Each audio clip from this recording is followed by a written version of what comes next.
It is time now for Sid Sixero. This is where I get 60 seconds to talk about anything. I don't know how many people in this country get the opportunity, but I do. Start the clock, please. Here's what's on my mind this morning. The Raptors lost another game last night to the Clippers, no less, and Kawhi Leonard. I'm still not over him, and I hope the Clippers lose again in round 2 or sooner this postseason. The rest of the Raptors, I wish them all well, especially considering what's gone on this season, playing the entire year in Tampa, injuries, a COVID outbreak, lack of a bench at times for head coach Nick Nurse. To give you an idea of what the season's been like for Toronto, this is what Nurse said before yesterday's game regarding all those challenges. Quote, "I don't call them hurdles. I call them cement walls.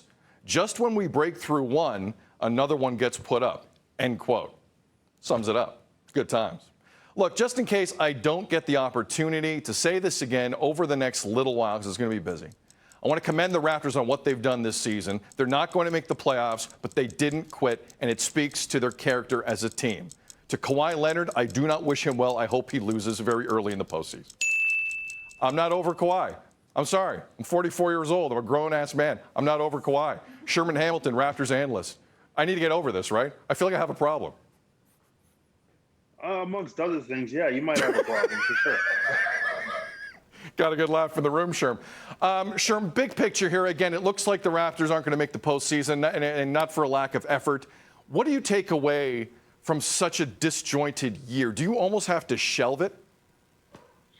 I think in some respects you do. I mean, you think about what they've gone through. I mean, it's been a 72 road game season with the fact that they've had to relocate. You know, when you think about how COVID hit this team, it was difficult because they lost significant players off the roster during that time. But this was the first time in the NBA we saw a team lose a significant amount of their coaching staff. And that's very unique. And they had to play through that. They weren't given any real leeway during that time. And they've just had to battle and grind through all of that. And it really has been a difficult season overall. And the whole fact is that they're not at home like 29 other teams in the NBA. Those other teams playing in their arena, living in their houses, doing their routines. Although things are different, the Raptors are the only team that's had to completely uproot where they live and figure out a way to make it work. So this season is unique and challenging on so many levels, and I don't think you get a real gauge of what this team is based on those factors. Agree with you 100%, Sherm. Absolutely. We got about a minute here.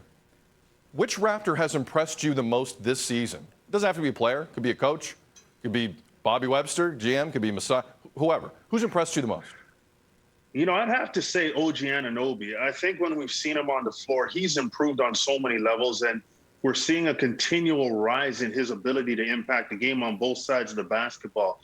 And I really think if it wasn't such a disjointed season, we'd see even more of an improvement from him. But I think if I was to embody one player, it would have to be OG, because I just think his growth was necessary. And it was one of those things where you sign a big deal, you want to see a player take that next step. And we saw OG do that, even though he had all the uphill battles to deal with this season. Sure, I do need to get over the Kawhi Leonard thing. I will acknowledge that.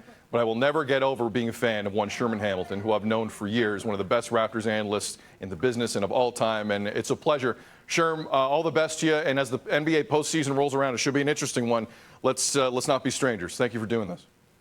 Absolutely, Sid. Good talking to you. Sherman Hamilton, again, does such a great job covering the Raptors on Sportsnet. Check him out there. Also, sports fans, the Tom Wilson story is hotter than you know what right now. We are going to talk about that story throughout the show here on Breakfast Television, so stay tuned for that. Also coming up a little after 7 o'clock, mental health. We have 3 experts coming on, joining Melanie Ng and myself. We're going to try and give you some guidance on how to handle this really difficult situation. In the meantime, though, we want to talk to you directly. How are you? Let us know. 1-866-267-3797. Feedback at breakfasttelevision.ca. Twitter 24/7 at Breakfast TV. That conversation is straight ahead. It is 6:43 on a Wednesday morning. Good morning, Toronto. You're watching BT.